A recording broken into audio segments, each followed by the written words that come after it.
There are good watches, and then there are good watches that can start a conversation. Be it with another watch person, a non-watch person, or just your friend who so clearly isn't into watches, but you know that once he understands how Grand Seiko watchmakers perfect their mirror polishing skills for years while staring at the Fuji mountain during the cherry blossom season, he'll come around. But in the meantime, these 5 watches are guaranteed to start a conversation.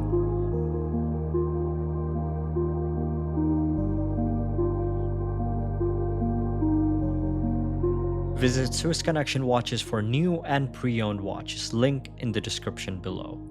First, we have the quirkiest Rolex that may never be the same again. I say that because Rolex discontinued the iconically polarizing Milgauss in 2023, which was a shame because some would say that it was the only watch in Rolex's catalog that wasn't as boring as a brick. But because the watch has been discontinued, it's gained a cult status in the industry. Something that if you see on anyone's wrist, you know that they're not wearing it to show off a Rolex, but they're a true watch enthusiast, a self-proclaimed expert guiding anyone that would make the silly mistake of asking a simple question like, why is the watch green? Through an hour-long history lesson of how the first Milgauss reference 6543 was conceived in 1954 in partnership with CERN to resist magnetism of up to 1000 Gauss during a time when the sports watches were only able to resist mere 50 Gauss. The main point is that with its 40mm steel case and the automatic in-house caliber 3131, the reference 116400 GV is not the watch that comes to mind when you hear the name Rolex, and that's precisely what makes it the Rolex for the enthusiasts. Rolex is likely to bring back the Milgauss eventually, but how much of the recognizable charm will the new design retain? That remains to be seen. There are many ways you could get into the world of Grand Seiko. You could go with the wear it and forget it 9F quartz caliber route, with a real-life precision significantly better than the stated accuracy of minus+ 10 seconds per year. You could go with the best style for the money approach with the Omiwatari and its frozen Lake Sua inspired ghost blue dial, along with the smoothest seconds hand sweep ever seen in a wristwatch. Or you could combine all of those elements with a practical complication like a Flyer GMT thrown in with the SPGE 285 Mist Flake. Not only you get a spring drive caliber, a proprietary movement developed by Grand Seiko combining a traditional mainspring that powers a glide wheel, you also get it in arguably the best watch case Grand Seiko has to offer.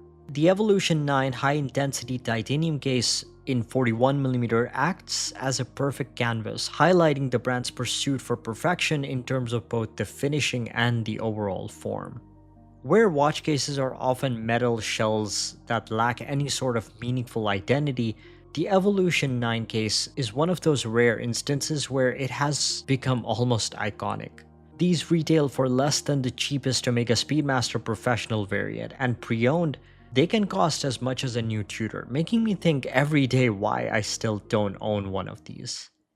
If the Mist Flake is the best all-round Grand Seiko, then this could be the best all-round sports Tudor. Now before we talk about this new Black Bay 58 Burgundy, let me address 2 things about this watch. Firstly, Burgundy isn't my favorite color in a watch, and this isn't going to change that, even if Tudor is one of my favorite watch brands. I'm more interested in the new format and value for money than anything else. And secondly, you could absolutely consider the rare flamingo blue or pink as the more conversation starter Tudors. But I think even as a regular non-hype model, these have a lot of potential to be enjoyed. A Tudor customer typically knows about watches. They're not buying a luxury status watch. They're buying a premium, reliable watch to wear and enjoy. Like Grand Seiko, Tudor is largely a watch person's brand. And this newest edition in the Black Bay 58 family reminds us why we love this brand so much. The color is subjective, but everything else in relation to its price is near perfect for what is required. Better bracelet options, better clasp, and even more strictly tested METAS certified movement beating inside. Where brands use far lesser upgrades as an excuse to hike up prices, Tudor didn't go that route, still remaining among the best value propositions in that mid-tier luxury space. Sometimes I hear things like, if nobody is talking about it, then it's probably not that good. This whole idea of the it brand is quite recent. For a long time, watch collectors would buy based on three things: design, quality, and reputation. And while the Laureato doesn't enjoy the same hype as some of the other integrated bracelet sports watches from the so-called Trinity brands, many would argue that it still isn't too far behind when it comes to the design, the finish, and the build quality, as well as reputation.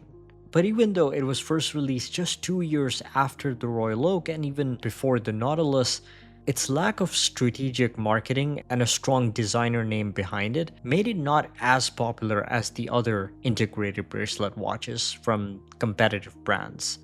But this watch's strength doesn't come from the fact that it's a Laureato. It comes from the fact that it's a Girard Perregaux, one of the oldest Swiss watchmakers in the world with the capacity to manufacture everything within its walls. We know that JLC supplied movements to Audemars Piguet, Patek Philippe, and Vacheron Constantin, but Girard Perregaux was also a movement manufacturer, supplying calibers to many top-tier brands, including, you guessed it, Vacheron.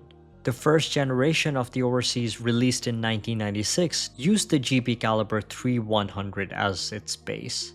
Even two watches from MB&F's Avantgarde HM series, specifically the HM8 and the HM3, use Girard Perregaux's base calibers, with MB&F modifying them with their added modules. There is more to watch movements than power reserves and beat rates. The consistency in precision, the failure rate, the wear and tear, the reliability are all major factors when choosing a good movement. And few brands have enjoyed the privilege of supplying their movements to some of the best watch brands in the world, JLC being one of them. But let's not forget, Girard Perregaux is another.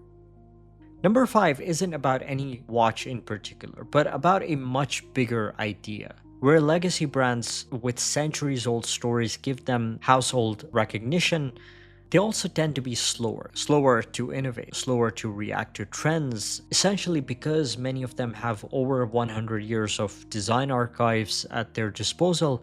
They don't suffer from the creative pressure that newer brands tend to face. They can just bring back a reissue with a modern twist, and both the enthusiasts and the masses will eat it up. Because for the enthusiasts, old is always better. Nostalgia is powerful. For the rest, those older designs make up the core identity. Why would I want some unknown brand with an unknown design language? There is a risk element associated with this idea. When potential buyers have been searching for the best luxury watches to buy for $10,000–$20,000, Rolex often comes up as the best option. Now imagine that happening over and over again. The same few brands that are no doubt excellent in their quality and brand recognition keep coming up. But there is an inevitable end to that cycle. You can't keep chasing the same brands over and over again. You can't keep buying the same Tudors for $5,000, even if they are arguably the best value for money.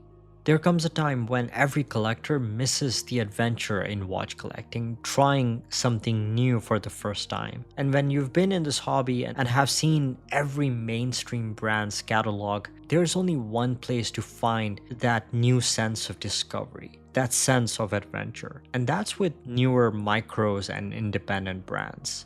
Watches like this Ming bring a new story forward, not an unrelatable story of a Swiss farmer building watches 200 years ago, but the story of everyday photographers, product designers, those that have studied history but are also engaged with the enthusiast community today. Let us know in the comments which of these is your favorite, and what other watch do you think is a good conversation starter. Don't forget to like and subscribe if you enjoyed this video, and I'll see you in the next one.